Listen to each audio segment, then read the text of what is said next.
Hello everyone, welcome to our channel Padhai hub by Alpana. यहाँ पर आज हम अपना बिजनेस स्टडीज़ का चैप्टर नंबर 7 स्टार्ट करने जा रहे हैं। इससे पहले हमारे 6 चैप्टर कंप्लीट हो चुके हैं, तो अगर आपने वो वीडियोस अभी तक नहीं देखी हैं तो आप पहले उन वीडियोस को देखिए। चैप्टर नंबर 7 हमारा है डायरेक्टिंग।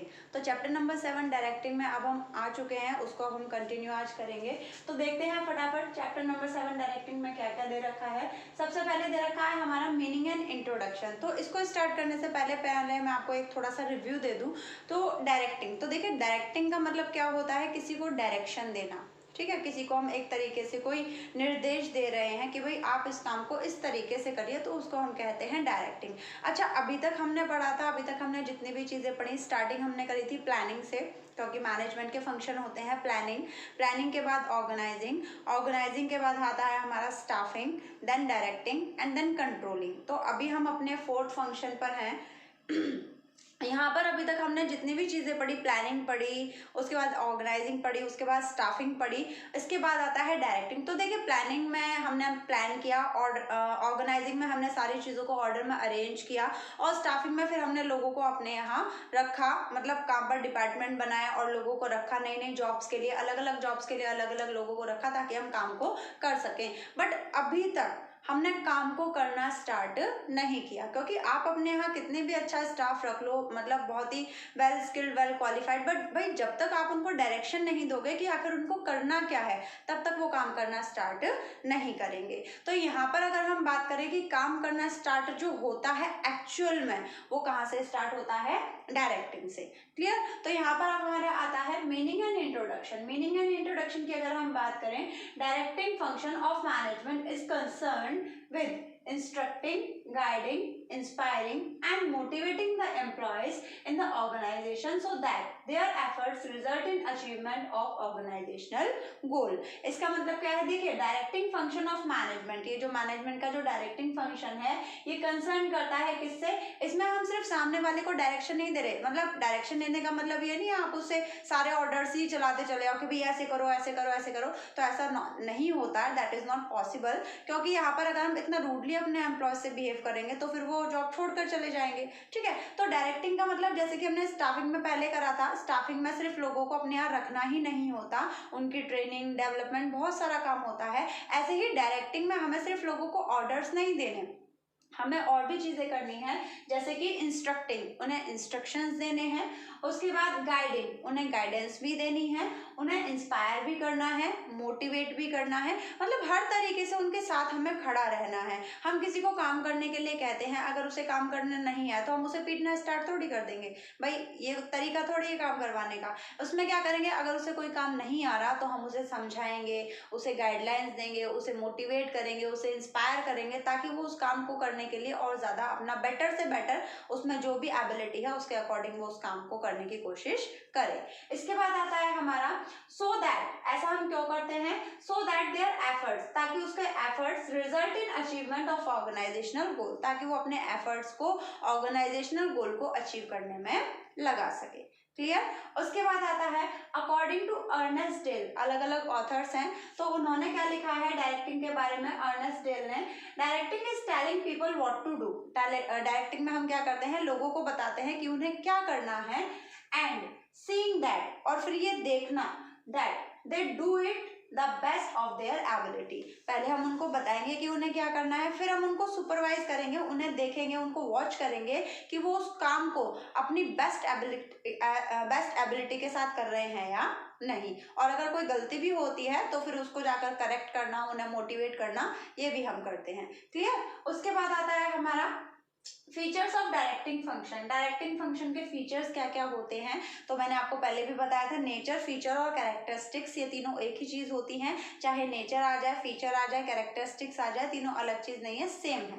क्लियर? अब देखते हैं यहाँ पर इसके फीचर्स क्या क्या होते हैं। सबसे पहले आता है directing initiate action, manager get the work started. Directing में क्या होता है, अभी मैंने आपको स्टार्टिंग में ही बताया, अभी तक हमने क्या किया था, प्लानिंग करी थी, ऑर्गेनाइजिंग करी थी और हमारा स्टाफिंग करी थी, मतलब काम करने के लिए एक बेस अभी तक हम तैयार कर रहे थे, प्रॉपर हमने सब कुछ बेस एकदम तैयार कर लिया, बट काम एक्चुअल में हम स्टार्ट कब करेंगे, डायरेक्टिंग से। तो डायरेक्टिंग क्या करता है, हमारे काम को एक्शन में लाता है, इनिशिएट एक्शन। उसके बाद आता है कंटिन्यूइंग फंक्शन, डायरेक्टिंग क्या है, कंटिन्यूइंग फंक्शन है। ऐसा नहीं है हमने अपने एम्प्लॉयज को एक बार कह दिया कि भाई ये काम करो, ऑर्डर दे दिया और हम आराम से बैठे हैं, so that is not possible. इसमें क्या होता है, continue, guide, supervise and motivate. हमें अपने एम्प्लॉयज को, जो सुपीरियर है, उन्हें अपने सबऑर्डिनेट्स को कंटिन्यू गाइडेंस देना पड़ता है, सुपरवाइज करना पड़ता है, मोटिवेट करना पड़ता है, ताकि वो अपने काम को बेटर तरीके से कर सके।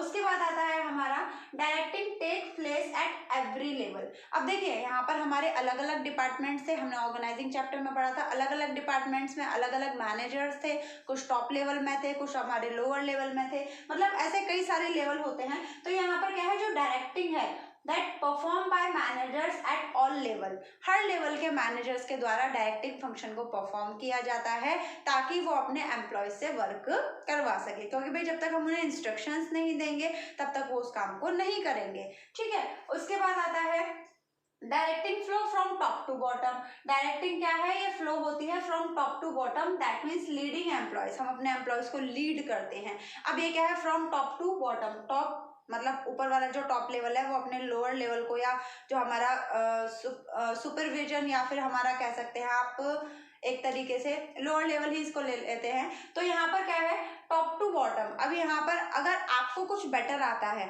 या फिर अगर आप टॉप लेवल पर हैं, तो भाई तभी तो आप अपने लोअर लेवल वालों को डायरेक्शन दे सकेंगे, उन्हें इंस्ट्रक्शन दे सकेंगे। जब आपको ही कुछ नहीं आता तो आप अपने से नीचे वालों को या अपने से ऊपर वालों को क्या इंस्ट्रक्शन देंगे, ठीक है। तो यहाँ पर हमारा आता है directing flow from top to bottom. यहाँ पर हम क्या करते हैं, अपने एम्प्लॉयज को लीड करते हैं, किस तरीके से हम उनको टाइम टाइम पर इंस्ट्रक्शंस देते हैं, मोटिवेट करते हैं। तो डायरेक्टिंग हमेशा टॉप से बॉटम की तरफ फ्लो करती है, क्योंकि एक टॉप लेवल वाला ही बॉटम लेवल वालों को डायरेक्शन दे सकता है, बॉटम लेवल वाला या लोअर लेवल वाला टॉप लेवल वाले को डायरेक्शन नहीं दे सकता। उसके बाद आपका दे रखा है परफॉर्मेंस ओरिएंटेड। अभी हमने पढ़ा डायरेक्टिंग हम क्यों करते हैं, डायरेक्टिंग हम इसलिए करते हैं, हम लोगों को डायरेक्शन इसलिए देते हैं ताकि वो अपनी बेस्ट से बेस्ट परफॉर्मेंस दे सके, है ना। लिख भी रखा है bringing efficiency in the performance. हम डायरेक्शन देते हैं, लोगों को बताते हैं किस तरीके से काम करना है, क्या काम करना है, ताकि वो क्या कर सके, अपनी परफॉर्मेंस में एफिशिएंसी ला सके, कम से कम टाइम में, कम से कम कॉस्ट में वो अच्छे से अच्छा काम करके दे सके। उसके बाद आता है हमारा ह्यूमन एलिमेंट। डायरेक्टिंग में हमें क्या करना पड़ता है, डायरेक्टिंग में हमें involve study and moulding of human behaviour. Directing में हमें ह्यूमन बिहेवियर को समझना पड़ता है। मतलब अगर हमारे सामने 10 लोग हैं, तो वो 10 लोगों को अगर हम सेम डायरेक्शन दे, तो हो सकता है उसमें से 2 को वो बात समझ में आए, 2 को नहीं आए, क्योंकि हर इंसान अलग है भाई, सबका नेचर अलग अलग होता है। तो डायरेक्टिंग में क्या है, हमें ह्यूमन बिहेवियर को मॉड्यूल करना, उसको स्टडी करना पड़ता है कि आखिर हम सामने वाले से किस तरीके से अपना काम करवाएं, क्योंकि डायरेक्टिंग में हम एम्प्लॉयज को डायरेक्शन दे रहे हैं, है ना। तो यहाँ पर हमें क्या करना है, हमें डायरेक्शन के थ्रू सामने वाले से अपने काम को करवाना है। तो यही एक ह्यूमन एलिमेंट है, यहाँ पर हमें सामने वाले एम्प्लॉयज के ह्यूमन बिहेवियर को समझना पड़ता है, उसकी स्टडी करनी पड़ती है। उसके बाद हमारा दे रखा है importance of directing function. Directing function के इंपॉर्टेंस क्या है, तो देखिए यहाँ पर अगर हम फीचर्स की बात करें और फंक्शंस की बात करें, तो ये लगभग हमारा इंपॉर्टेंस सेम ही होते हैं। अब सबसे पहले किसी भी ऑर्गेनाइजेशन को डायरेक्टिंग फंक्शन की क्यों जरूरत पड़ती है, तो बहुत ही सिंपल है। सबसे पहले टू इनिशिएट एक्शन, भाई काम को स्टार्ट करने के लिए आपको डायरेक्टिंग की या डायरेक्शन की जरूरत पड़ेगी ही पड़ेगी। आप प्लानिंग कर लो, ऑर्गेनाइजिंग कर लो, स्टाफिंग कर लो, लोगों को अच्छे लोगों को बुलाकर बैठा लो, बहुत एक्सपर्ट्स को, बट जब तक आप उन्हें डायरेक्शन नहीं देंगे तब तक आपका काम स्टार्ट नहीं होगा। तो सिंपल सी बात, किसी भी ऑर्गेनाइजेशन को डायरेक्टिंग की जरूरत या इंपॉर्टेंस क्यों होती है, help to start the activities in the organisation. हमारी ऑर्गेनाइजेशन में एक्टिविटीज को स्टार्ट करने के लिए, काम को स्टार्टअप देने के लिए हमें डायरेक्टिंग की जरूरत पड़ती है। उसके बाद आता है हमारा to integrate employees effort. Integrate employees efforts की अगर हम बात करें, तो देखिए हमारी ऑर्गेनाइजेशन में अलग अलग डिपार्टमेंट हैं, अलग अलग लोग हैं, अलग अलग जॉब पोजीशन पर काम कर रहे हैं, अलग अलग लेवल है। तो उन सबको हमें इस तरीके से डायरेक्शन देना पड़ता है ताकि हम अपने ऑर्गेनाइजेशन गोल को अचीव कर सके। हमारी ऑर्गेनाइजेशन में बहुत सारे लोग हैं, बहुत सारे अलग अलग डिपार्टमेंट हैं, अलग अलग जॉब पोजीशन है, अलग अलग लेवल हैं, बट सबका जो एक मोटो होता है, ऑर्गेनाइजेशन गोल होता होता है वो सेम होता है, तो डायरेक्टिंग हमें इसलिए देनी पड़ती है। अगर हम उन्हें डायरेक्शन नहीं देंगे ना तो वो अपने मर्जी से काम करेंगे, सिर्फ अपने सेल्फ मोटिव के लिए, अपने सेल्फ प्रॉफिट के लिए, तो वहां पर उनका तो प्रॉफिट होगा बट क्या ऑर्गेनाइजेशन का प्रॉफिट होगा? नहीं होगा, सिंपल सी बात है। तो हम उनको इस तरीके से डायरेक्शन देते हैं ताकि वो सब एक दूसरे को कोऑर्डिनेट करके, एक दूसरे को समझ के काम करें और हम अपने ऑर्गेनाइजेशन गोल को सबके सब मिलकर टाइम पर अचीव कर सके। तो यहाँ पर सेकंड दे रखा है टू इंटीग्रेट एम्प्लॉयज एफर्ट, अपने सारे एम्प्लॉयज के एफर्ट्स को इंटीग्रेट करने, इकट्ठा करने के लिए हमें डायरेक्टिंग की जरूरत पड़ती है ताकि हम अपने ऑर्गेनाइजेशन गोल को टाइम पर अचीव कर सके। यहाँ पर दे भी रखा है it bring together employees working at different places through proper communication. यहाँ पर क्या है, हम अपने एम्प्लॉयज को टुगेदर साथ में लेकर आते हैं जो कि अलग अलग प्लेसेस पर काम करते हैं through proper communication. Okay, next दे रखा है मीन्स ऑफ मोटिवेशन। हम डायरेक्टिंग के थ्रू क्या करते हैं, लोगों को, अपने एम्प्लॉयज को मोटिवेट करते हैं।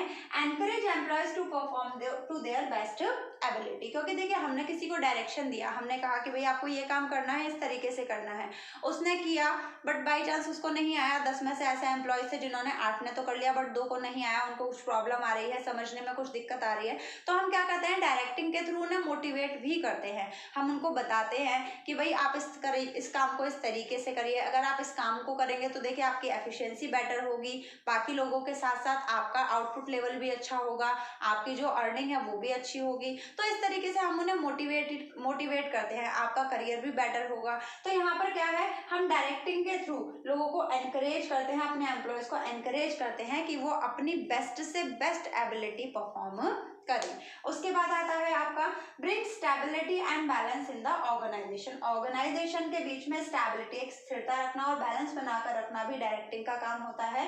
Create balance between top and lower level.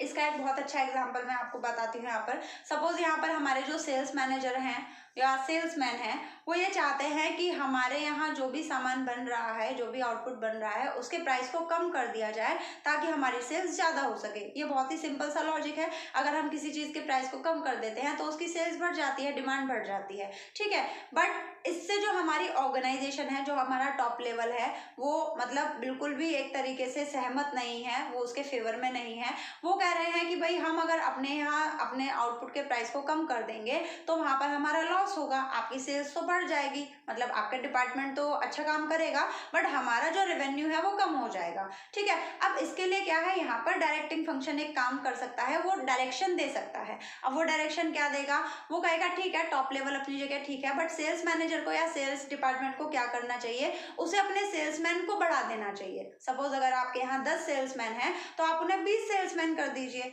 फिर आप क्या है, आप 20 सेल्समैन के थ्रू ज्यादा सेल्स कर सकते हैं उतने ही प्राइस पर, ठीक है। तो यहाँ पर क्या है, एक डायरेक्टिंग फंक्शन वो क्या करता है, टॉप लेवल और लोअर लेवल के बीच में एक बैलेंस बनाकर रखता है, ठीक। उसके बाद आता है आपका टू फैसिलिटेट चेंज। अब अगर किसी कंपनी को अब किसी ऑर्गेनाइजेशन को अपने यहाँ चेंजेस करने हैं, जैसे कि यहाँ पर दे रखा है help to implement changes by the convincing the employees. ये क्या करता है, किसी भी चेंज को इम्प्लीमेंट करने में या ऑर्गेनाइजेशन में लाने में हमें हेल्प करता है, अपने एम्प्लॉयज को कन्विंस करने में। अब यहाँ पर क्या है, सपोज हम बात कर रहे हैं, जैसे कि आजकल हम लोग सब जानते हैं सब कुछ ऑलमोस्ट ऑनलाइन हो चुका है, चाहे प्राइवेट कंपनी हो, ऑलमोस्ट पब्लिक सेक्टर में भी ऑलमोस्ट हो चुका है। तो यहाँ पर अगर हम सिर्फ कंप्यूटराइज की बात करते हैं कि भाई कल से नहीं या फिर 10 दिन से हमारा सारा चीज़ या सारा जितना भी हमारा डिपार्टमेंट है या जितना भी काम है सब ऑनलाइन होने वाला है, कंप्यूटराइज्ड होने वाला है, तो इसकी वजह से एम्प्लॉयज हमारे क्या होंगे, थोड़े से नर्वस होंगे कि भाई उनको तो ये काम आता नहीं है।